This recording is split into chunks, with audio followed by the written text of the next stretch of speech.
अस्सलाम वालेकुम, मैं हूँ फ़ाइज़ा अमजद और मैं फ़ैशन डिज़ाइनर हूँ। मेरे ब्रांड नेम है मीना कार बुटीक। किस तरह से मैंने स्टार्ट किया है, इसकी कहानी कोई इतनी लंबी नहीं। स्कूल से ही मैं बहुत एक्टिव थी। जितने हमारे फ़न फेयर्स, जितनी भी एग्ज़िबिशंस या फिर डिबेट्स, जितने भी एक्स्ट्रा करिकुलर होते थे, स्कूल में पढ़ाई में भी इंटेलिजेंट थी। और मैं समझती हूँ कि आपके माँ बाप की सपोर्ट बहुत ज़रूरी होती है। मेरी मदर मेरा बहुत साथ देती थी और मुझे हर प्रोग्राम में आगे रखती थी। मैं भी ज़ाहिर है उन्हें मायूस नहीं करती थी। और कॉलेज में भी मैं कौंसिल में थी, काफ़ी इन थी। जितने हमारे फ़ैशन शोज़ होते थे, प्रोग्राम्स होते थे, उसमें मैं आगे आगे होती थी। फ़न फेयर्स, मैं समझती हूँ हमारे कॉलेज और जो हमारे स्कूल है, इनका बहुत इम्पैक्ट होता है किसी भी बिज़नेसमैन को बनाने में या किसी भी बच्चे की तरबियत करने में। और मैंने भी समझे कॉलेज में 3rd 4th ईयर में कॉलेज में ही मीना कार बुटीक का स्टार्ट ले लिया हुआ था। तो वहीं पर मैं जो भी कुछ पहनती थी लोग बहुत पसंद करते थे और बाकायदा मुझे ऑर्डर दिया जाता था। तो जब मैं पढ़ के आई, मास्टर्स किया टेक्सटाइल में, तो उस वक़्त तक मैच्योर भी हो गई थी। मैं दोबारा बाकायदा इन हो चुकी थी बुटीक में। और फ़र्क ये था कि मेरी अम्मी भी शुरू से काम कर रही थी, लेकिन मैं चूँकि थोड़ी सा पढ़ के आई थी, मेरी अम्मी का काम बहुत अच्छा था, लेकिन वो ट्रेडिशनल और वो क्लासिक में जाती थी, जबकि मैंने ब्लेंड दिया क्लासिक और मॉडर्न दोनों को इकट्ठा करके। आप मेरे कपड़ों में देख सकते हैं कि काम की नोयत बहुत अच्छी है, यानी एम्ब्रॉयड्रीज़, और उसके ऊपर भी हम तवज्जो करते हैं, पर मैं कट्स को बहुत ज़्यादा इन्हेंस करती हूँ।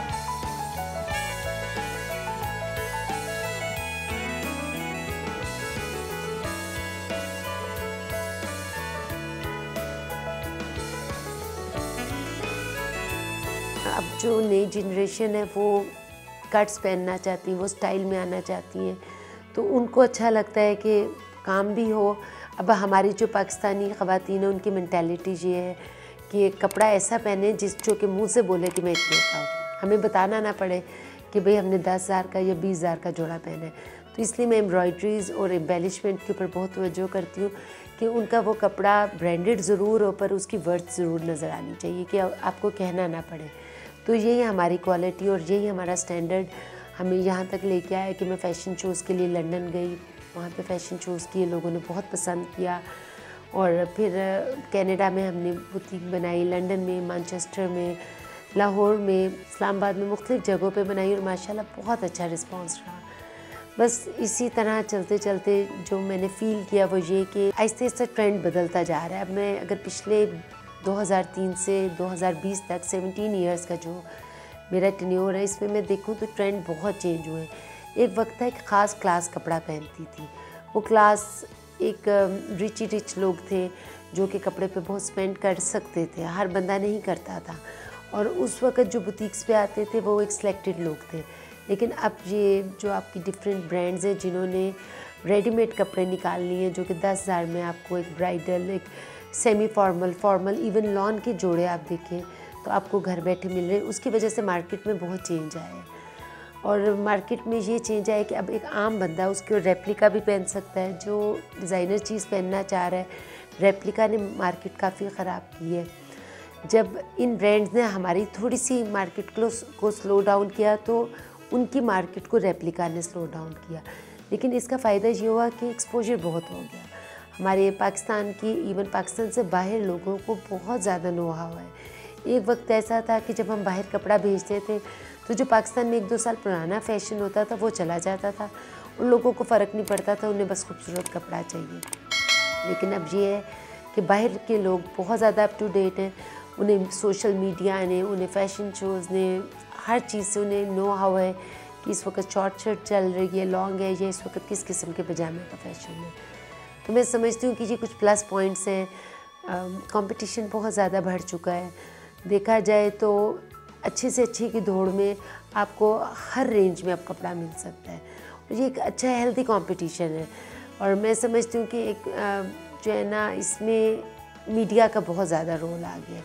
पहले हम लोग जब शॉप बनाते थे तो हम पर्सन टू पर्सन कहते थे, अब हम मीडिया में एक फ़ोटोशूट को डालते हैं और वो विदिन मिनट्स लाखों करोड़ों लोगों तक पहुंच जाता है और लोगों को आप तक रीच करना बहुत आसान है। जब पहले हम काम करते थे तो लोग हमें ढूंढते रहते थे कि मैं टीवी पे आई हूँ, मैं एज ए सेलिब्रिटी अगर कहीं मैंने दिए तो ढूंढते थे कि ये कहाँ पे है, ये कहाँ सिचुएटेड है। अब वो गूगल पे डालते हैं और वो मेरा एड्रेस या फ़ोन नंबर निकाल के बात कर लेते हैं। तो मैं समझती हूँ चेंजेस तो बहुत आई हैं और काम में एक लिहाज से ये अच्छा है कि कट्स आते हैं, वो 3 साल तक तकरीबन एक फ़ैशन रहता है।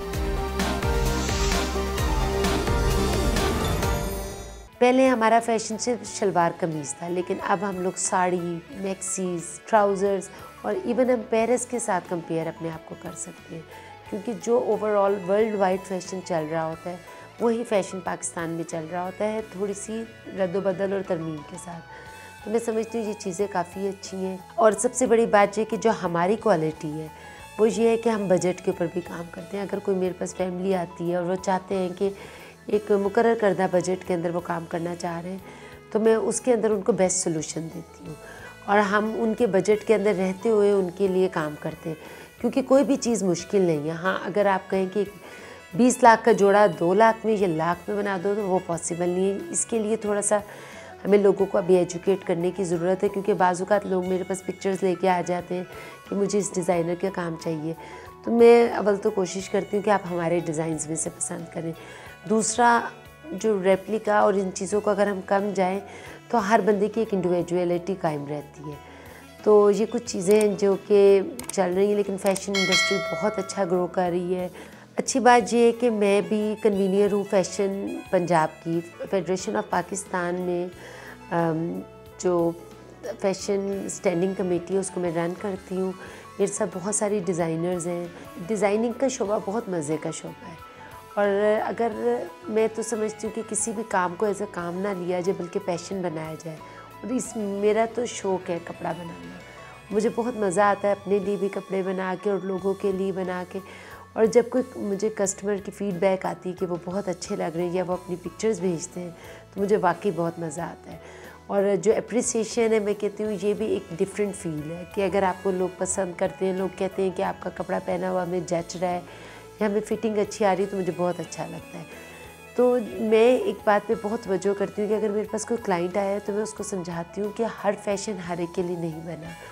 कुछ लोग होते हैं कि अगर जो मार्केट में चल रहा है, शॉर्ट शर्ट चल रही है और उसका जिस्म थोड़ा सा फैटी है, तो इसका मतलब ये नहीं कि वो फ़ैशन उसी तरह से करे। मेरी कोशिश होती है कि हमारी जो स्टिचिंग है उस पर बहुत तवज्जो दी जाए। बाज़-औक़ात आप देखेंगे बहुत बेहतरीन जोड़ा किसी को जच नहीं रहा होता, उसकी वजह क्या होती है? क्योंकि वो स्टिच अच्छा नहीं हुआ। आपका जिस्म जैसा भी है, आपकी रंगत, आपकी शक्ल, आपका जो कुछ जैसा भी है, फ़ैशन कैरी करने का नाम है। आप एक आम कपड़े को भी बहुत अच्छी तरह से कैरी कर सकती हैं अगर आपने अच्छा स्टिच कराया हो। तो मेरा एम्फेसिस हमेशा ये है कि अच्छी स्टिचिंग होनी चाहिए, स्टाइल में होना चाहिए और आपको उसको कैरी अच्छा करना चाहिए। बाज़-औक़ात लोग महंगी चीज़ ख़रीदते हैं लेकिन सिलवाने के लिए वो दर्जन के पास चले जाते हैं। मैं कहती हूँ आप जाएँ दर्जन के पास, लेकिन एक अच्छी काट करवाएँ, एक अच्छी कटिंग होनी चाहिए और उसको भी एक अच्छा प्रॉपर साइज़ दें कि आप इसको ही आगे लेके चलें। जहाँ तक हमारी बात है, मैं अब बहुत ज़्यादा इस बात की मुहिम चलाना चाहती हूँ। कुछ अर्से पहले तक कुछ लोग ऐसे हैं जो कि किसी का बना हुआ डिज़ाइन दोबारा नहीं पहनना चाहते। अगर आप यही 15,000 का जोड़ा एक कस्टमाइज्ड किसी भी बुटीक से बनाते हैं तो वो जोड़ा आपका 3-4 साल के लिए हमेशा के लिए नया है, वो कभी भी पुराना नहीं होगा। कभी भी उसको ये नहीं कहेंगे कि हाँ जी ये 2 साल पुराना डिज़ाइन है। मैं इस बात पे ज़ोर देती हूँ कि अगर आपने पैसा खर्चना है तो आप कस्टमाइज्ड कपड़े बनाएं, प्लेन कपड़ा लें, उसके ऊपर डिज़ाइनिंग कराएं, वो कपड़ा कभी आउट नहीं होता। जो डिज़ाइन मार्केट में या मीडिया पे आ जाता है वो लोगों के लिए पुराना हो जाता है, वो 6 महीने बाद भी पुराना हो जाता है। इवन मैंने कुछ ख़वातीन को ये लड़ते हुए सुना कि वो 4 महीने पुराना डिज़ाइन वॉल्यूम था और वो अब दोबारा नहीं ख़रीदना चाह रही। तो मैं इतनी हैरान हुई कि 4 महीने क्या होते हैं, तो इसका मतलब आप अपने पैसे वेस्ट कर रहे हैं। तो मेरा ज़ोर ये है कि अपने लिए कस्टमाइज्ड कपड़े बनाएं, प्लेन जोड़ा लिया करें, उसके ऊपर ख़ुद थोड़ी सी मेहनत करें या किसी डिज़ाइनर के पास जाएं, उसको अच्छे कट में सिलवाएं, उसके ऊपर एम्बेलिशमेंट और एम्ब्रॉयडरी कराएं। हमारी स्पेशलिटी मेहंदी के ड्रेसेस, काम वाले ड्रेसेस, वेलवेट के ड्रेसेस और कट्स हैं। लोग बहुत दूर दूर से आते हैं, जितने भी मेरे चैनल्स के ऊपर जब भी एम्ब्रॉयडरी वेलवेट की ड्रेसेस या मुकेश गोटा में ट्रेडिशनल काम को जब ब्लेंड करती हूँ मॉडर्न कट में, तो लोग वाकई में बहुत पसंद करते हैं।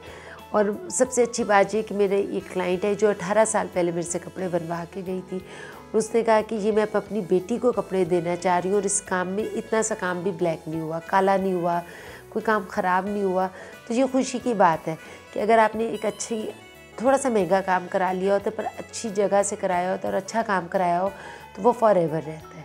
और अगर हम लोग थोड़ा सस्ता काम कराते हैं, वो एक तो पायदारी उसकी नहीं होती। अब वो औरत अपनी बेटी के लिए वही जोड़ा दोबारा से रीडू कराने आई थी, तो मुझे खुशी हो रही थी कि हमने उनको इतना अच्छा काम करके दिया कि वो आज दोबारा इसको यूज़ कर सकती है। तो मैं समझती हूँ काम की क्वालिटी पे बहुत तवज्जो करें, फैब्रिक बहुत अच्छा होना चाहिए, प्योर होना चाहिए, क्योंकि जब तक आपकी बेस अच्छी नहीं होती आपके काम में वो जान नहीं पड़ती।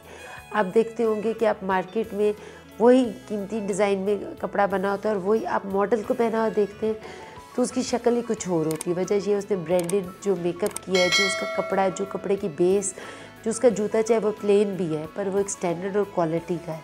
हमेशा क्वालिटी की चीज़ पे काम कराएं। आप प्लेन मटेरियल लें और उसके ऊपर अपनी मर्ज़ी के कपड़े बनाएं। आपको बहुत मज़ा आएगा कि आप एक्सक्लूसिव लग रही होंगी। जब आप फंक्शन पे जाएंगी तो आप जैसे 5-6 और लोग नहीं होंगे, आप बिल्कुल डिफरेंट होंगी। अपनी इंडिविजुअलिटी को कायम रखें, अपने कपड़े खुद से मेहनत करें, कपड़ों के मामले में थोड़ा सा रिसर्च किया करें और फिर आया करें। और जो भी मेरे पास आता है मैं उसको ना सिर्फ कपड़ा बना के देती हूँ बल्कि उसकी थोड़ी सी ग्रूमिंग भी करते हैं, उसको चलने का स्टाइल, बात करने का और उसको कैरी करने का स्टाइल भी बताते हैं। तो इस वजह से जो हमारा क्लाइंट है वो हमेशा हमसे खुश रहता है और मैं समझती हूँ कि ये बड़ी अचीवमेंट होती है कि आपके पुराने क्लाइंट्स दोबारा आपके पास रिपीट के लिए आए, तो इसका मतलब है वो आपसे सेटिस्फाइड है तो आते हैं। बाज़-औक़ात मैं देखती हूँ कि जो कपड़ा मैं ख़ुद पहनती हूँ और जो मैं पहन के कैरी करती हूँ वो लोग बहुत पसंद करते हैं। तो मैं तो सबसे पहले अपने लिए सोचती हूँ और मैं सोचती हूँ कि अगर मेरा कोई क्लाइंट पहनेगा तो वो कैसा इसमें लगेगा। तो मैं समझती हूँ कि डिज़ाइनर को लोग एज़ अ रोल मॉडल ले रहे होते हैं। वो समझते हैं कि अगर ये कपड़ा पहन रही है और ये अच्छा है तो पहन रही है। तो बाज़-औक़ात कई मॉडल्स होती हैं वो अपने कहीं डिज़ाइनर्स हैं जो अपने ऊपर बिल्कुल तवज्जो नहीं करती, वो खुद रफ़ एंड टफ़ होती हैं और लोगों के लिए कपड़े दे रही होती हैं, तो लोग उनसे इतने इम्प्रेस नहीं होते। तो ये फ़ील्ड एक तरह से मीडिया तो नहीं है लेकिन ये भी एक इम्प्रेशन की फ़ील्ड है। तो एज़ अ डिज़ाइनर मैं बाकी लोगों को भी यही मशवरा देती हूँ कि आपको ख़ुद भी टिप टॉप होना चाहिए, अच्छे ड्रेसेस अपने लिए डिज़ाइन करेंगी और आप उसको अच्छा कैरी करेंगी तो लोग आपसे इम्प्रेस होकर आगे चलते हैं। और मैं किस तरह की ड्रेसेस बनाती हूँ तो हमारी स्पेशलिटी हम हैंडवर्क में और अड्डा वर्क में बहुत ज़्यादा तवज्जो करते हैं। एम्ब्रॉयडरीज़ बहुत अरसे तक हमने की और बहुत ज़्यादा काम किया, लेकिन जो मशीन एम्ब्रॉयडरी अब जो आपकी ये बड़ी मशीन्स आ गई हैं और जो एम्ब्रॉयडरी मशीन्स आ गई इन्होंने इसका स्कोप थोड़ा सा कम कर दिया है, क्योंकि जब हम घर के ऊपर एम्ब्रॉयडरी मशीन पे कराते हैं वो हमें एक्सपेंसिव पड़ती है बनिस्बत उसके जो कि प्लांट के ऊपर एम्ब्रॉयडरी होकर आती है। तो अब हमारा ज़्यादा एम्फेसिस कट्स के ऊपर और अड्डा वर्क पे है। हमारी जो बुलियन नॉट्स हैं, जो हमारे स्टोन वर्क है, बीड वर्क है और अब तो हमने 3D वर्क भी निकाला है, क्योंकि हम लोग कुछ ऐसे फ्लावर्स बनाते हैं जो कि काम में जब लगाते हैं तो वो बड़ा डिफरेंट एक इम्प्रेशन आता है।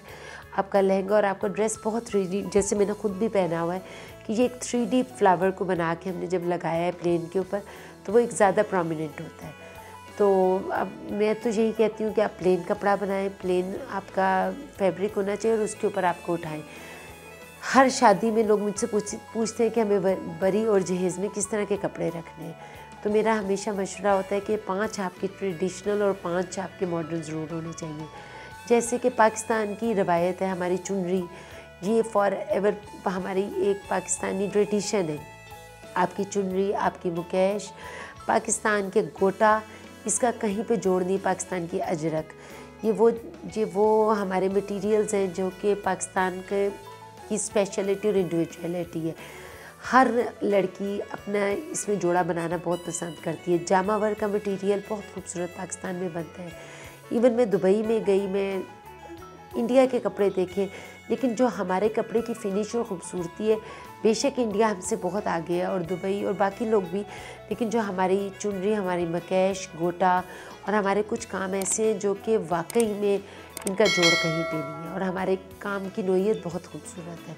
तो मैं समझती हूँ कि हर लड़की को अपनी शादी में ये जोड़े ज़रूर रखने चाहिए और 5 जोड़े ऐसे होने चाहिए जो कि मॉडर्न कट के हो, क्योंकि जो क्लासिक जोड़ा होता है ना वो फॉर एवर रहता है। आपकी कोई भी फैशन आ रहा है जा रहा है, लेकिन आप देखेंगे कि गोटा जब पहनेंगी वो प्यारा लगेगा, वो कैश जब पहनेंगी वो खूबसूरत लगेगी, ये कभी आउट नहीं होती। तो आपको ये जोड़े ज़रूर रखने चाहिए। हमारे कपड़ों में कट्स का मैं बहुत ध्यान जहाँ रख रही हूँ, वहाँ पे मैं स्टोन वर्क के ऊपर बहुत तवज्जो करती हूँ, क्योंकि जब तक कपड़ों में ब्लिंग ना हो तो वो शादी वाले कपड़े लगते नहीं हैं। तो मुझे ब्लिंगी कपड़े, और इवन मैं तो प्लेन जो भी हमारे सेमी फॉर्मल कपड़े होते हैं उसमें भी थोड़ा बहुत शाइन ज़रूर लेके आती हूँ। मैं समझती हूँ कि ये मेरा एक छोटा सा मेरा एक स्टाइल आइकॉन कह लें कि मेरे हर कपड़े में थोड़ी सी शाइन ज़रूर होगी, चाहे वो डिम ही हो।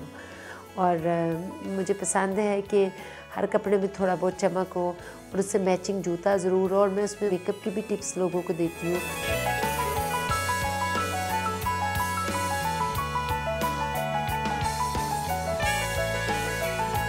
जो घर में बैठी अपनी पढ़ी लिखी सलाहियतें अपनी ख़राब कर रही हैं, उन्हें मैंने कहा कि अगर अपने बच्चे पढ़ा रही हैं तो कम से कम ट्यूशन सेंटर एक छोटा सा खोल लो, या अपने हमसायों के या मिलने वालों के 2-3 और बच्चे पढ़ा लो। उससे आपकी घर की इकॉनमी में बेहतरी आएगी। इस तरह जो ख़वातीन अपने बच्चों को स्कूल छोड़ने पिक एंड ड्रॉप करने जाती हैं, उनको मैंने मशवरा दिया कि आप उबर और क्रीम में अपने आप को रजिस्टर कराओ। उससे आप जब एक ही स्कूल में जा रहे हो, आप किसी हमसाये के बच्चे को या किसी जानने वाले के बच्चे को ले जाओगी, उसका मसला हल होगा कि पिक एंड ड्रॉप का मसला हल हो रहा है, प्लस एक सेफ़ हैंड में, थर्डली आपकी इनकम में इजाफा हो रहा है। आप ये तरीके सोचें कि बजाय टीवी के आगे सारा दिन बैठ के ड्रामास देखें और वक्त अपना ज़ाया किया गॉसिप में, ये आप अपने आप को प्रोडक्टिव वे में लेके आएँ। मैं ख़वातीन को प्रमोट करती हूँ कि आपने अपने आप की सलाहियतें, आप खाना अच्छा पकाते हैं, आप खाने का पेज बना लें और उस पेज से अपने आप को प्रमोट करें। जो लोग नहीं पहुँच सकते हैं या ऑफिसेज़ में, या जिन लोगों के घर मेहमान अचानक आ गए, आप उनको खाना डिलीवरी करें। ये सब चीज़ें मैनेज करने की, और एक औरत बहुत अच्छी मैनेजर है। सुपर वुमेन भी इन्हीं चीज़ों को प्रमोट करता है, और मैं चाहती हूँ कि हर औरत कुछ ना कुछ करे, और अपनी हर औरत में अल्लाह ने कोई क्वालिटी रखी है उसको बाहर निकाले। रोना धोना और एक ही बात की पीछे पड़े रहना और सियासी, इन चीज़ों को छोड़ दें और आगे बढ़ें। हमारे पाकिस्तान को, औरत को शाना बशाना लेके चलने की ज़रूरत है।